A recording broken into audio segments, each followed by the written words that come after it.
మనందరికీ అనిపించేది చంద్రబాబు నాయుడు గారి పరిపాలన ఇంత చక్కగా ఆర్గనైజేషన్ దేశంలో ఏ టెంపుల్కు లేదు. దేశంలో ఉండే టెంపుల్ ఎగ్జిక్యూటివ్స్ ఇక్కడ వచ్చి ట్రైనింగ్ తీసుకుంటే చాలా బాగుంటుంది. అలాగే తిరుమలలో కొత్త హంగులు పెట్టేది ఉన్నది. అక్కడక్కడ కొద్దిగా బూజు ఉన్నది. ఇంకా హౌస్ కీపింగ్ ఇంప్రూవ్ చేయాలి. ఇంకా టెక్నాలజీతో ప్రజలకు సేవ చేసే కార్యక్రమాలు చాలా ఉన్నాయి. కానీ ఎక్కువ టెక్నాలజీ పెట్టాలి అంటే స్వాములు అభ్యంతరాలు ఎక్కువగా ఉంటాయి.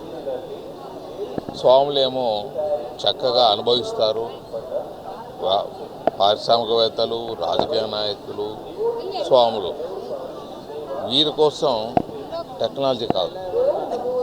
టెక్నాలజీ ప్రజల దర్శనానికి ఇంకా ఫాస్ట్గా జరిగేదానికి ఇంకా ఇంప్రూవ్డ్ టెక్నాలజీతో ముందుకు పెట్టాలి. ఏది పెట్టినా స్వాముల నుంచి అబ్జెక్షన్ వస్తుంటుంది.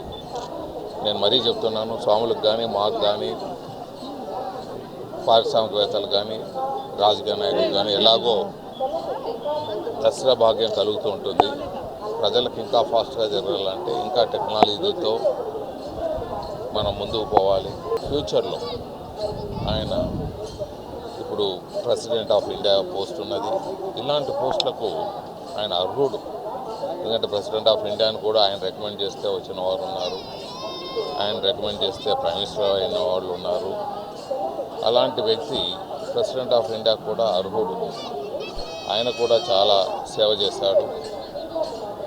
రాజ్య పరిపాలన కొడుకు గొప్ప చెప్పిన ప్రెసిడెంట్ ఆఫ్ ఇండియా తీసుకుంటే మన ఆంధ్రాకు ఇంకా పెద్ద ఎత్తున న్యాయం చేసేదానికి కానీ ఆంధ్రాకు చరిత్రలో నిలబడే విధంగా ఆయన తప్పకుండా ఏవో కార్యక్రమాలు చేసేదానికి అవకాశాలు ఉంటాయి. కాబట్టి ఇది జైంట్ పర్సనాలిటీ. అపోజిషన్స్లో కూడా ఒకరిద్దరు అపోజిషన్ పార్టీస్ తప్ప మిగతా వాళ్ళందరూ యునానిమస్ క్యాండిడేట్ అయ్యేదానికి కూడా అవకాశాలు ఉంటాయని నా వ్యక్తిగత అభిప్రాయం.